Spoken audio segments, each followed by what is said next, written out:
everybody. We're back. Woo! I feel like I was just up here. I had a concert last weekend. This is a very different concert. Last one was Brazilian. This is Scotland. This is about as far away from that as you can get. But I see a lot of new faces here, so I'm definitely going to pass around the mailing list. If you're not on my mailing list, this is how you get on it. I'll start there. You can pass it around.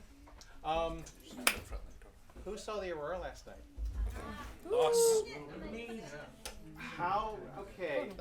I'll announce what the KP index is at the intermission to see if it's worth going on tonight. I've got all the space weather sites bookmarked, so I've been following this really assiduously. And we went up to Whatcom County last night to a friend who lives by Sandwich Lake, so a nice dark sky.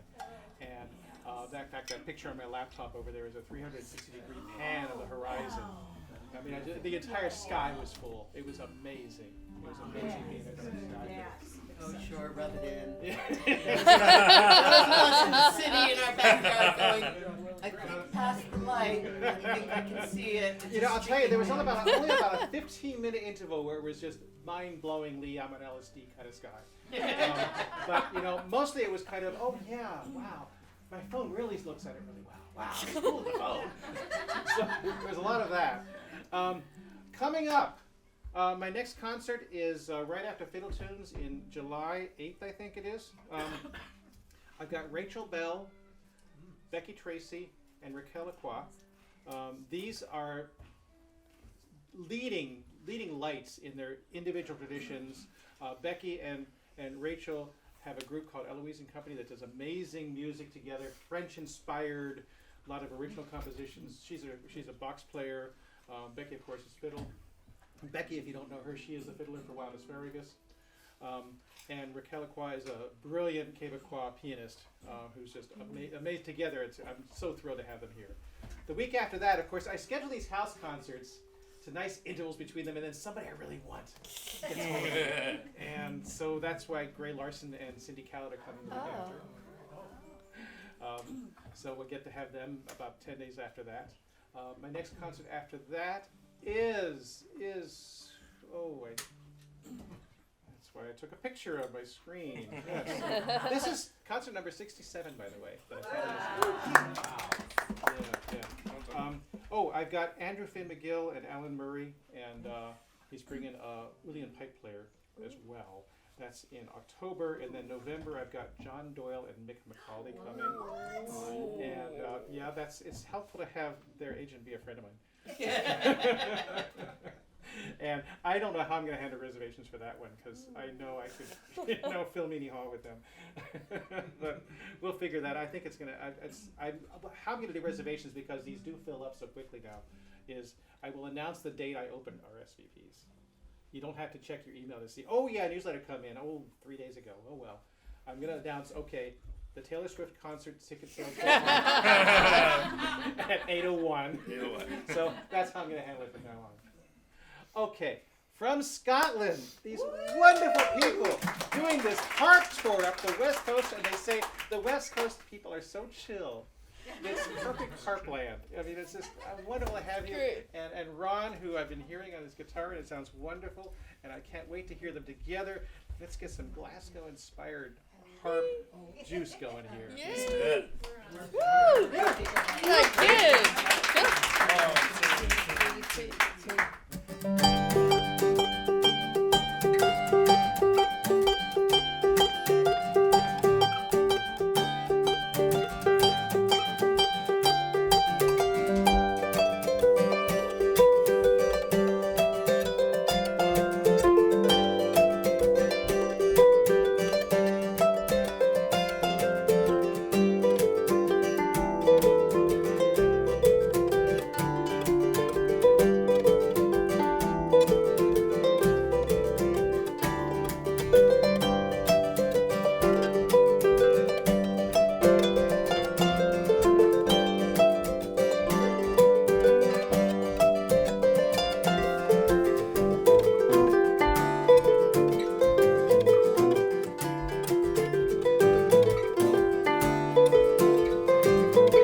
Very much.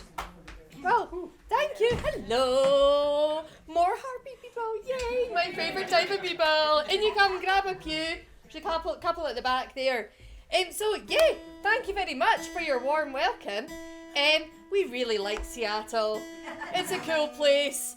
I mean, not today, but that's one of the reasons we like it. Yeah, we're kind of at the end of our tour now. We started off down in California, made our way up through Oregon, and now we're here. And yeah, sadly we go home on Tuesday, but we really like the West Coast. Like I always say, it winds Ron up, West is best, because I'm also from the West in Scotland. He's from the East, you know. But like we can't all be the best. We get less rain, right? We get less, yeah. More midgets. More midget, yeah. Less yeah. midgets Little in the less East, midget, that's yeah. It was funny. We were down in California and we were saying, just love it here because there's so much blue sky. And I was saying, in Glasgow, it's just so often it's just grey and cloudy. And the organiser at that place is like, you're going to Seattle. Like, you're going to feel like you're in Glasgow soon enough. So, but thank you, because, well, Glasgow has had blue sky yesterday and today. So you guys are you're just like Glasgow. This is best, just like our hometown. So yeah, we both live in the city of Glasgow now. It's a fantastic place for music. An affordable place for musicians to stay, which is why it's a good place for music. And a lot of our kind of both backgrounds is traditional music, traditional kind of Scottish and Gaelic music. So that was a wee set of slip jigs, 2 tunes written by myself, called the Transatlantic Slip Jigs, after my now husband proposed to me down the phone line from Denver. He'd hidden the ring in his glove box, the what we call it, do you call it the glove box here? You know in the car. He'd got a new car recently and I'd seen the box, but I just thought it was a really fancy box for the wheel lock. And I didn't have the guts to go back in and check because I was really scared to either be disappointed or to be like, oh my god, this is going to happen. Yeah. So, but then when it got to the point he was like, you need to go out to the car, I was like, oh, fuck, it is happening, okay. And I called my best friend and she sat next to me because that's what you do. So those were the Transatlantic Slip Jigs, and we're going to continue now with a couple of waltzes. Yeah. First one called Eric Moore Waltz, written by a good pal of ours, Graham Mackenzie, and Eric Moore is an estate. Just outside of Dunkeld. Which is a big fiddle area, isn't it? Kind of for Scotland. Graham's a great fiddle player. And then going into a tune that I wrote called Waltz for Irene, and Irene was kind of like my surrogate grandmother growing up. I grew up in the northwest Highlands in a village called Ullapool, but my mother was from Ireland, from near Belfast, and my dad was from Glasgow. So our grandparents didn't live anywhere near us. You know, it was like proper planning to see the grandparents.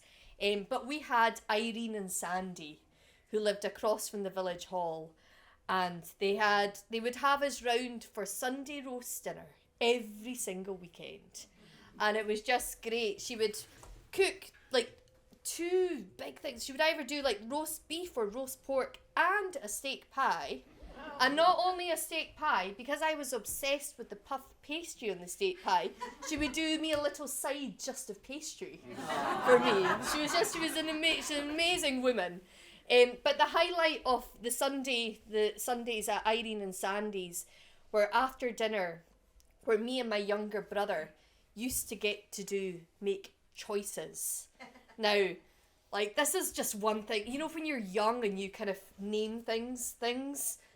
So choices, they weren't, you know, big, deep and meaningful choices about life. No, they were about what candy bar you were allowed to pick to take home.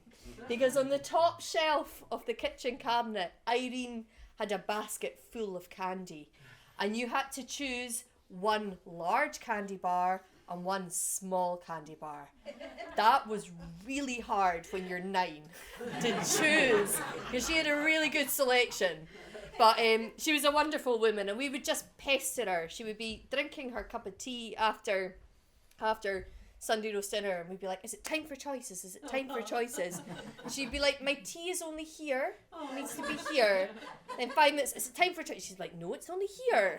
It needs to be here. So we just thought that's how tea went down the human body. How it travelled. Yeah, very slow drinking tea. Wow. Okay.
play you one of our kind of favourite tunes that we've been playing together for a very long time. It was kind of one of the first ones that we arranged as a duo. Ron first started playing with me, I think in 2017, when he stood in for a tour that my guitarist at the time couldn't make. And it was a terrible tour. Austria, Switzerland and Italy. Terrible. And it started off in a winery and it finished in a brewery. Terrible time. I haven't managed to get rid of him since. No. So. But we both discovered that we really loved this tune, and it's become a real popular one in the harp world actually. It's a tune with a bit of a monster of a title, but it has got a nice kind of deep and meaningful meaning behind it. It's called Looking at a Rainbow Through a Dirty Window. So there's always harp players that kind of know it. It's beautiful tune, and it's written by a mutual friend of ours, a lad called Callum Stewart, who is from the village kind of just along from where Ron is from, in the northeast in Morayshire. And the dirty window is meant to, he said, it represents all the not so great things that are maybe happening in your life or in the world.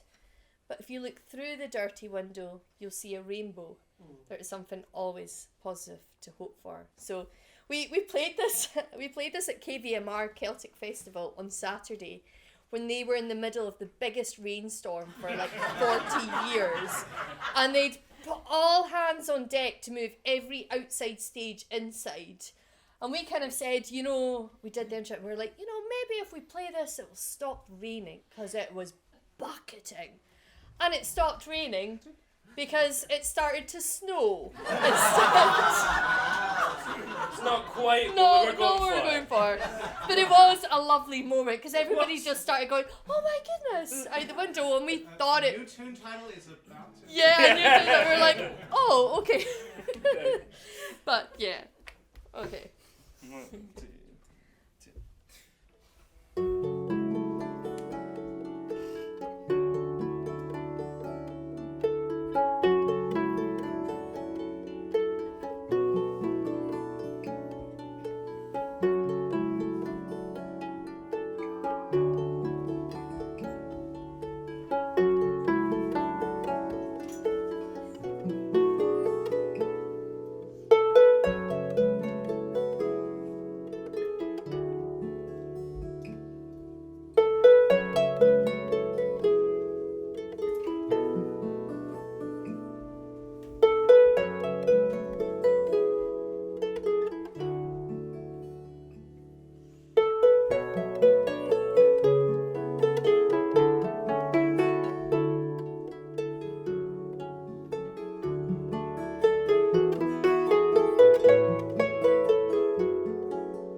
looking over to our set list, a little bit hastily sorted out. So, play you a couple from our latest album, Elan. Which is for sale over here. Yes. He's a good salesman. And please do buy them because we managed. I'm so satisfied with my husband tonight. We've been trying It's to. not me for clarity. Yeah, by the for way. a number hand, no It's number. not sure, it's not me.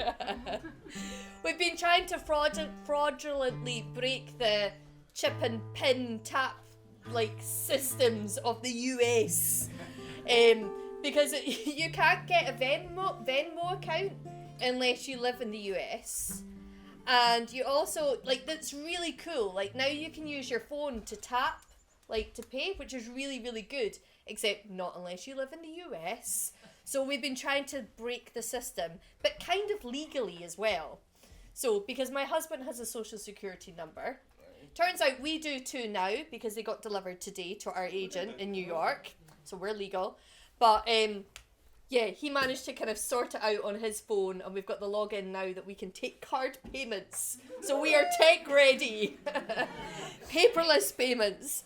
So Second last gig and it works. second last gig, I know. Taking us a while. Come back. Wow. Exactly. So do check it out. And we're going to play you a couple of tunes associated with the dawn and daybreak.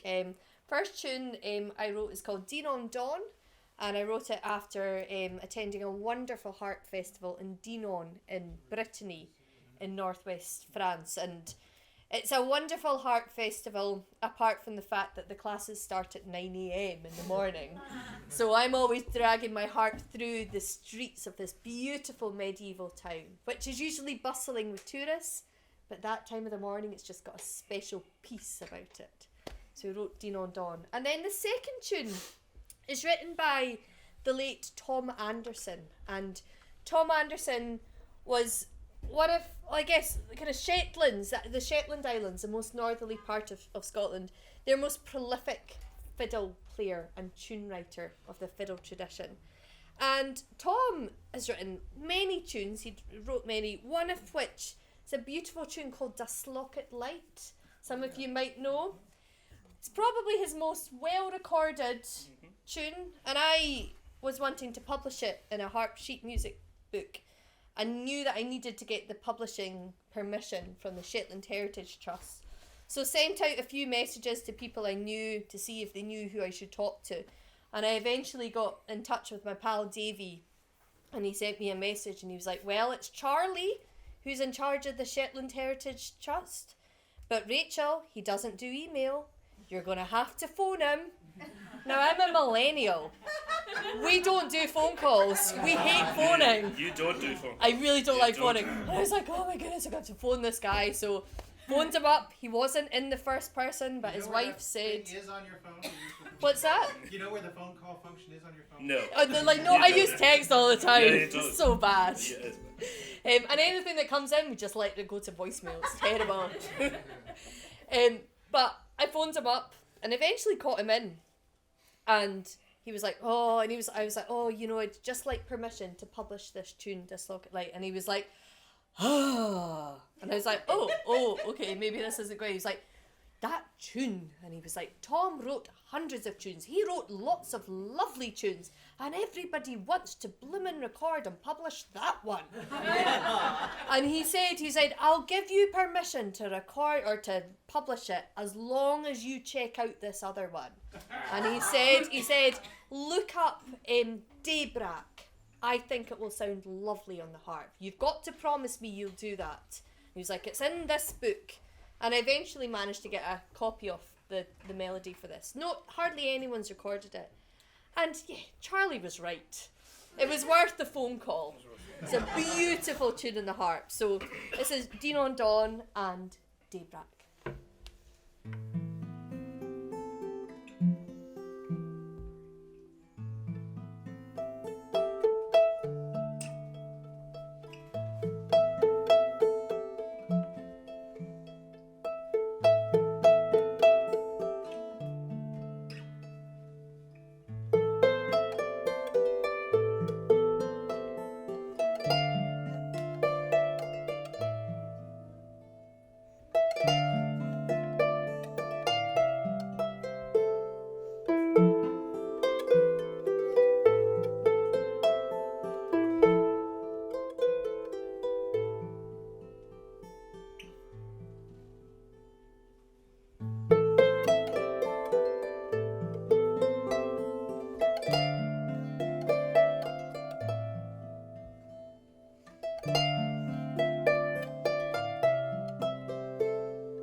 Ron keeps on standing on it. Today? There's a new Sorry. cat in this house. We don't want the cat's toy to be like. Sorry. She'll be hating on you all evening, Ron. Alright. Okay. 2, 3, 4.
Thank you. We definitely need to slow down after that one. No. Going to play you an air and a couple of strathspeys. So the air and the first strathspeys are from some of the old Scottish collections. We both really like kind of taking time sitting reading through all the old manuscripts. And the first tune is from the Skye collection. The second one is from one of my favourite collections, Captain Simon Fraser's collection of merry melodies peculiar to the Highlands and Islands of Scotland, arranged for the pianoforte. I think I've got that, I think. So this was an old collection of music, and it was Captain Simon Fraser travelled around the West Highlands of Scotland, particularly around the Lochaber area.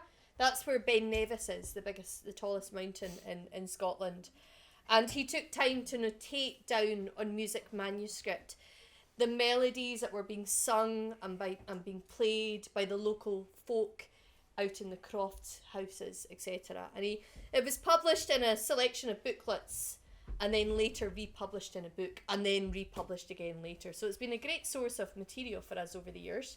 So we're going to play you that one, and then finishing off with a chaspe of my own that I wrote after listening to a podcast that was released by the local museum in Ullapool, where I grew up. And now, Ullapool was one of the areas that was, the kind of surrounding areas of Ullapool were really affected by the Highland clearances.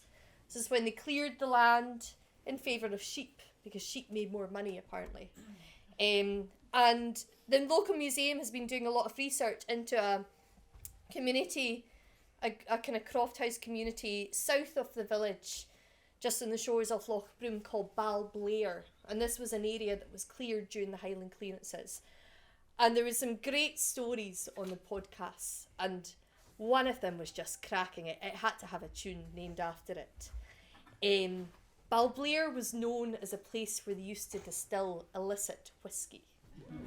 So they were distilling whiskey one day, and word got round that the excise men were coming down the road from Ullapool. So they had a wee word with the local white witch who was in our croft. They kept saying, oh, we want our whiskey. You want whiskey? We want whiskey. Can you help us out here? And so the woman managed to conjure up what we call har. Do you know what har is? The sea fog? I think, do you guys know about this in Seattle? Do you get the sea fog? No? Well, they get it in San Francisco, big step. Yeah. So they conjured up the har, the white mist, rolling off the sea, rolling off the Minch down Loch Broom. And the excise men got very lost. Like, so lost. Like, how, I don't get how lost it, like, apparently they ended up 17 miles north of Ullapool in a township called Elphin, and how they managed that, because that's literally left instead of right, north instead of south, but they got lost, and it was all good, because Balblair got their whiskey. There you go.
Thank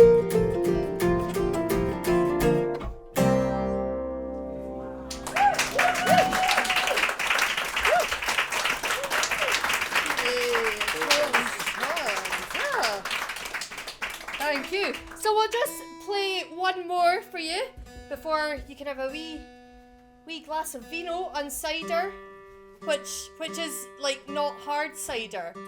So see that cider that you've got. I was playing at a harp festival. I got invited to teach at a harp festival in Colorado last September, and got proper affected not only by time zone but by altitude. And they'd given us a gift. They'd given us 2 little bottles in a kind of welcome pack of the cider. And every evening we were getting back to the apartment, the Airbnb, myself and an Irish harpist. And we were like, we can't handle having this cider. If we have this, like, what we thought was hard cider, we will be singing from the treetops. But I took Maybe it. you should have had it. I know, but I took it home.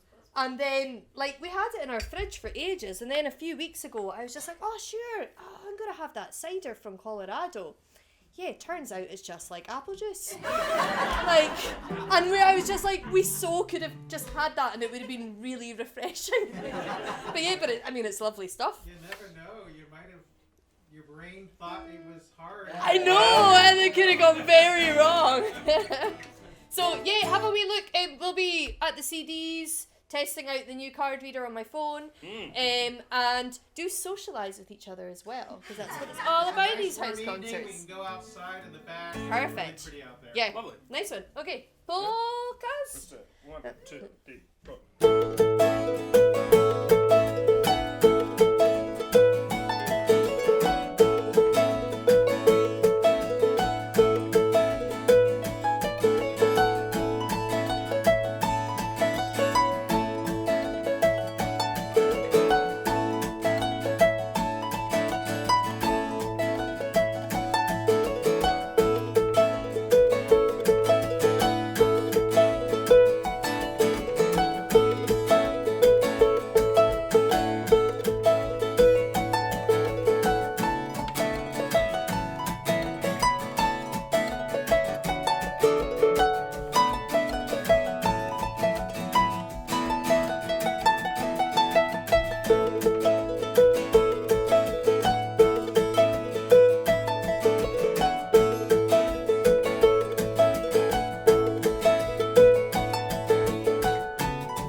well.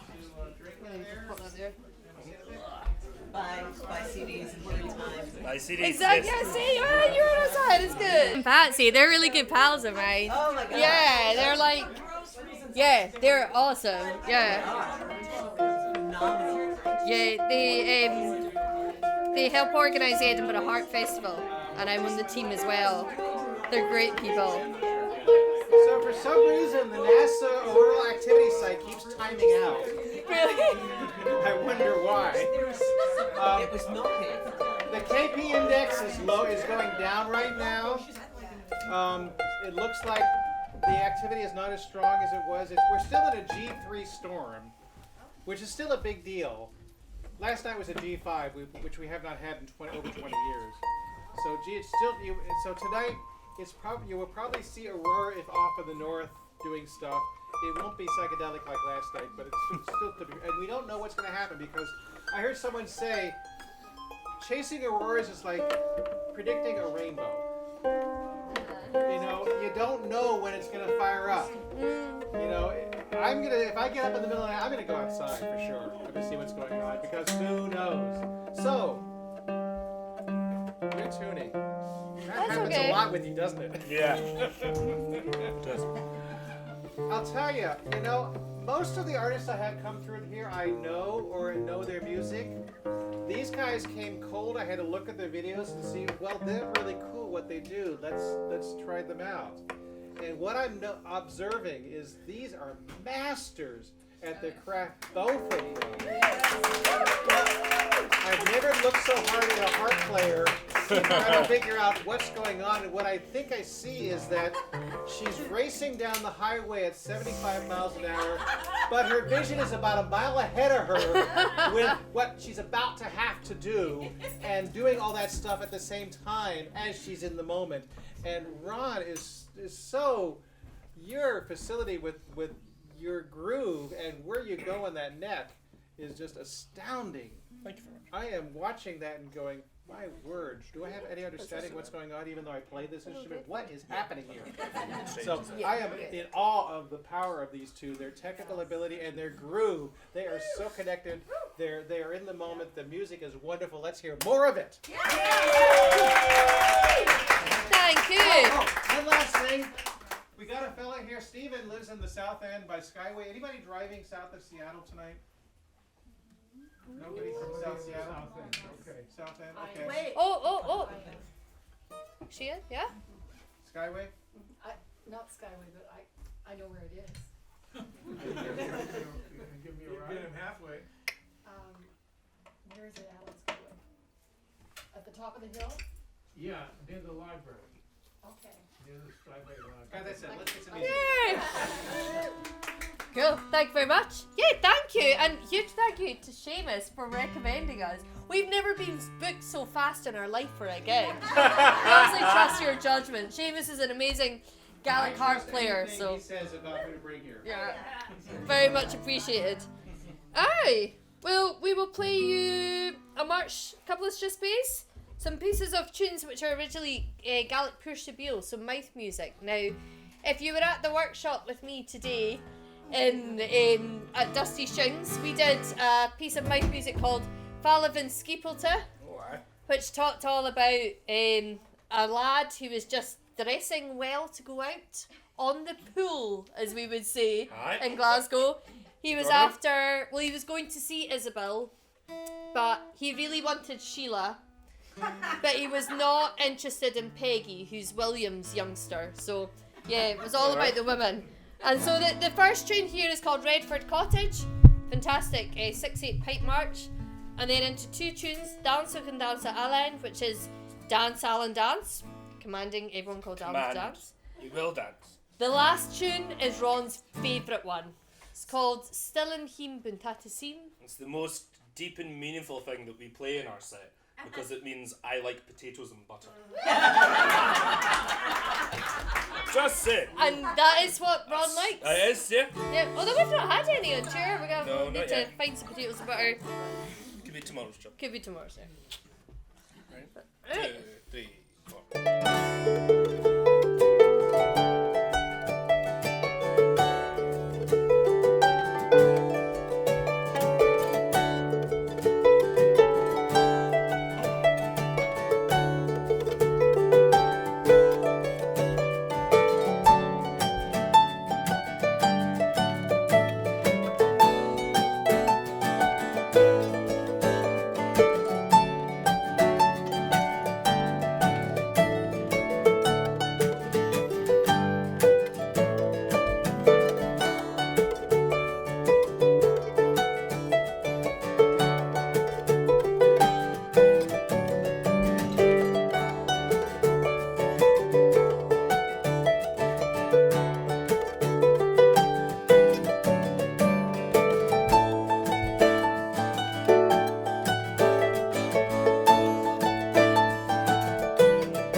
first time I've had to wear the wristy all summer. This is a sign that it's getting to summer. You get the red wrist.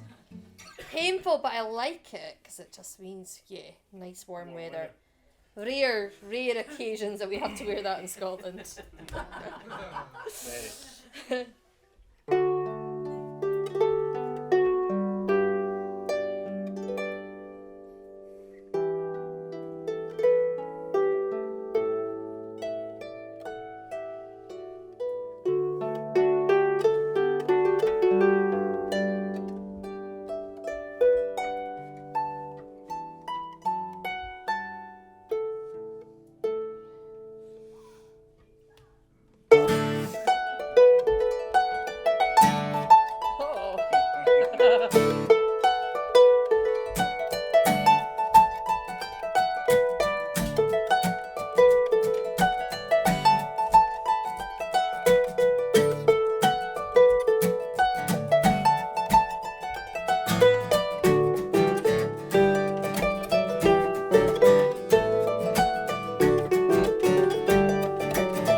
Okay. I'm going to give Rachel a wee break for a wee while, and I'm going to. say because I was teaching and you weren't, But that's not true today. On other days on this tour, that has been true, but not today. I'm going to play some tunes on the fiddle for you just now. I was very fortunate when I was growing up. I grew up in the northeast of Scotland in a tiny small fishing village called Fenechty. Has anybody ever heard of Fenechty before? So okay, people in Scotland haven't heard of Fenechty before. That's how small it is. So I was very fortunate growing up that there was a lot of people were really into fiddle music, and we've had a lot of amazing fiddle players and composers of fiddle music over the years. The most famous from our region is a person called James Scott Skinner, and Scott Skinner was an amazing person, a great fiddle player and tune writer and Highland dancer, and he famously was one of very few people who could play the fiddle and Highland dance at the same time. Don't worry, you're not getting that tonight. That's not on the cards. So, and Skinner, he was, how should we say, he was very confident as a person. He called himself the Strathspey King. So that's tells you what he was like. And I'm going to play some Strathspeys, or a march Strathspey in reel. And a Strathspey is a particular type of tune that's only found in Scotland. Of all the Celtic regions across the world, you only get Strathspeys in Scotland. Technically, you would get them in Cape Breton, but it came from the Scottish people who went there, right? But you don't get Strathspeys in Ireland or in northern Spain or in Brittany or any of these places. It's particular to Scotland. And it's even within Scotland, they're quite different. So Rachel plays Strathspeys a lot differently to how I would play a Strathspey. Yeah, it comes from the dancing tradition actually originally. So in the Highlands and on the West Coast, they did a lot of step dancing, which is kind of really close to the floor. And for step dancing, you had to play the tunes quite fast, and therefore the Strathspeys are quite fast. But on the northeast and in the East Coast, we did a lot of Highland dancing. So the Strathspeys have to be a bit slower because you have to move a lot further. So the tunes are a lot slower. So that's just a very quick kind of background about Strathspeys there. And I was very fortunate, as well as learning all this music from people I was surrounded by growing up. I played a lot of fiddle competitions across Scotland, and that was a really great opportunity to meet people who loved traditional music and played the fiddle, but maybe played it in a slightly different way to what you played it. But they were still really passionate about the music and about the fiddle, and it was nice, particularly in your kind of teenage years, to meet people from other parts of the country that you still shared similarities with, and you could then meet them later on in life and be like, oh, I remember we met at this place or that place and whatever, and you can kind of share tunes and stories about kind of growing up. So that was really nice. And these three tunes that I'm going to play for you now, I played in one of these competitions. Oh, in several of these competitions. I played in the Glenfiddich Fiddle Championships and got second place. Check me! With this very set. I practiced it more than. And it's a tune called Scott Skinner's Compliments to Dr. MacDonald. We love a long-winded title in Scotland, clearly. The Strathspey is called the Laird of Dunblair, and the reel is called the Left-Handed Fiddler.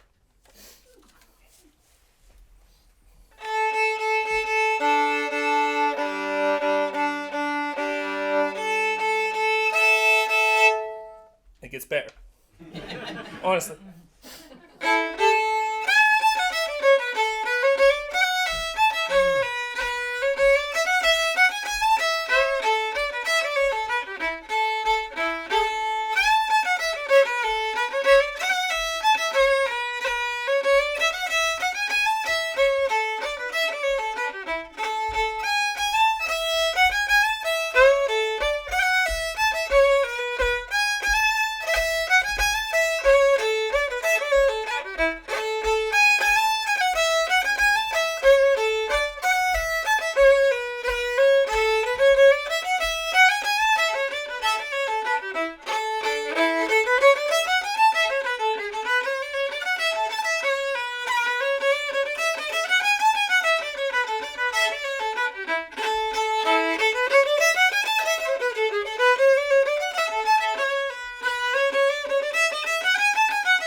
cat up.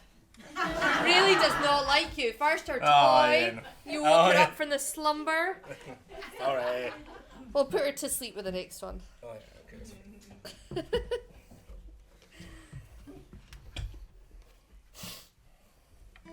We're going to play you a tune that actually I think a couple of people in the crowd here learnt from myself at Somerset Harp Festival.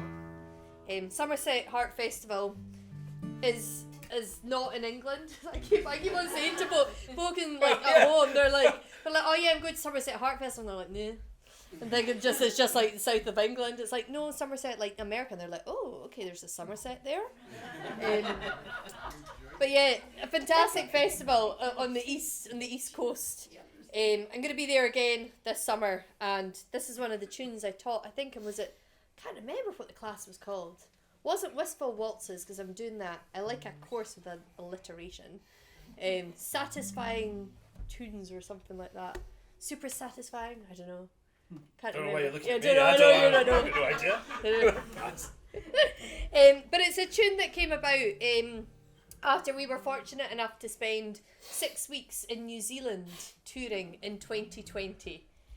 6 weeks. We didn't get stuck there just before you panicked. Yeah. That's why We did get home. we did get home. We had a wonderful time touring. We started off in the South Island and eventually worked our way north and just met the most amazing people and just had the most amazing experiences. It was like, yeah, tour of tours, that one. And everywhere where we went, people kept on telling us, you need to go to where the Scottish settlers first arrived. In New Zealand. We're like, alright, okay, yeah, whatever. But then, yeah, like, every day this happened. Like, every concert. Every day. You need to go to where the Scottish settlers first came. For And like 5 weeks. Every single day. because the Scottish settlers first arrived in the north of the North Island, and we were in the south of the South Island, so we had this for weeks to go. And we're like, alright, okay. And also, I don't know, but like, looking back on history, like, as a youngster, we were kind of taught that the people, like, I always kind of thought, like, the people that went to Australia from, like, Scotland and England were convicts.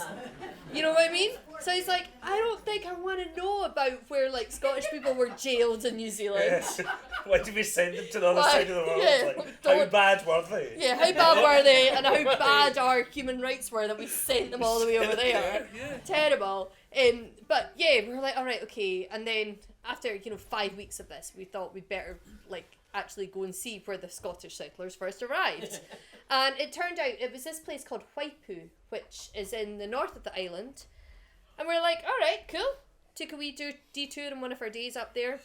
Rocked up, and there was tartan everywhere. Yellow tartan, which we automatically knew as being the MacLeod tartan. It's a very vivid tartan, bright yellow. Stunning tartan actually, and we're like, alright, why is there MacLeod tartan? And there was a pub called MacLeod's Tavern or something. Oh, yeah. We had we had food Lunch there. there. Yeah, we had food there. And then we thought, alright, we should go and like check out the museum and see why there's lots of MacLeod tartan and everything's MacLeod and Waipu. We went into the museum and I sat down and began to watch a little film they had. It was quite a dated museum. And there was like scenes of the Highlands. And I was like, oh, okay. So this looks like, my area, like kind of Sutherland and the Northwest Highlands. Wonder what this is about. And then on came the screen like a familiar church that is now a museum in Ullapool, where I'm from. And then on walks on Michael Lavelle, who was 5 years above me in high school. And I was like, why? What is going on? And he starts talking, saying how he's, the curator at the museum in Ullapool, and telling this story about the people who first arrived in New Zealand were from Ullapool and my surrounding area. So, and it links in, it's all part of the Highland clearances that I was talking to you about earlier. So this was when the Southerners came up, the rich landowners, and they cleared the crofts and the land of the people. They literally burnt the people out. It was a very violent time in the Highlands and Islands of Scotland. And many people, many crofters just left Scotland. Some people went down south to where Glasgow actually. Glasgow's still got a good kind of Gaelic connection. There's areas in Scotland where they would have all, in Glasgow, where they all gathered. but thousands of them all left Scotland altogether. And they left from Ullapool, from Loch Broom, in ships going across to Canada. So this man, Norman MacLeod, he was a scorned minister, I'm led to believe, from Sutherland, a little bit north of Ullapool. And he was a school teacher at the time in Ullapool, and he decided to lead a group of people across on one of these boats. And they went to Canada, and they settled in Cape Breton, actually. And there's a whole mini museum in Cape Breton about Norman MacLeod. It's at a place where Celtic Colours is. But what the museum does not mention is, well, no, it mentions right at the end, tiny little paragraph saying that they actually left Cape Breton. Because that wasn't the end of the story. They settled there for a good number of years, but the winters were just too harsh. Too cold, too much snow, too much ice, and they set sail again. And this time, they went to Adelaide in Australia. Okay. So, I mean, this is like an insanely long time. Like, I can't even imagine doing that in, like, real life. So they went to Adelaide. Adelaide was just a little bit too rough. It was kind of around the time of the gold rush. Not a great place to be. And they heard about New Zealand. And they were gifted, they wrote to the New Zealand government, and the New Zealand government gave them permission to come and settle in New Zealand in this area called Waipu. And they populated it. And word soon got back to Rochar, to Wester Ross, to Ullapool, that this was the place to be, and then several hundred more folk, I think it's another 600 folk ended up coming down. So it was a very, very small world moment, just being in this tiny little kind of village on the coast of the North Island of New Zealand, and then wandering around and realising that there was a whole display on Ullapool, and I could see my house in the display. It was just like, it's crazy. So, but yeah, we're glad all those people told us non-stop for 5 weeks to go and see. So we're going to play you the MacLeods of Waipu.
we've just one more to play for you.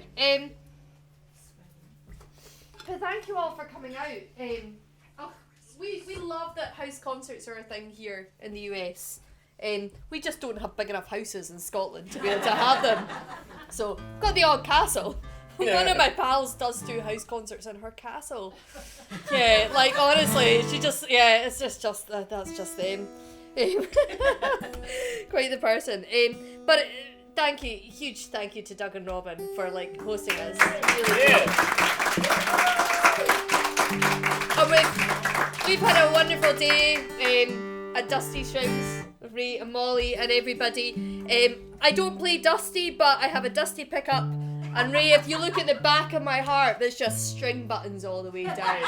So it's like it's like kind of partly Seattle, and it's really cool actually, because those, like, I went to the factory today, and like I saw all the kind of like places where the stuff like that pickup will have been on that bench. Those string buttons will have been in that trough of stuff. Like, it's really cool to see where all these things have come from. So we've had a total blast. We are in Mount Vernon tomorrow at 3 p.m. if you know anybody who wants to go to see a Scottish Harp concert.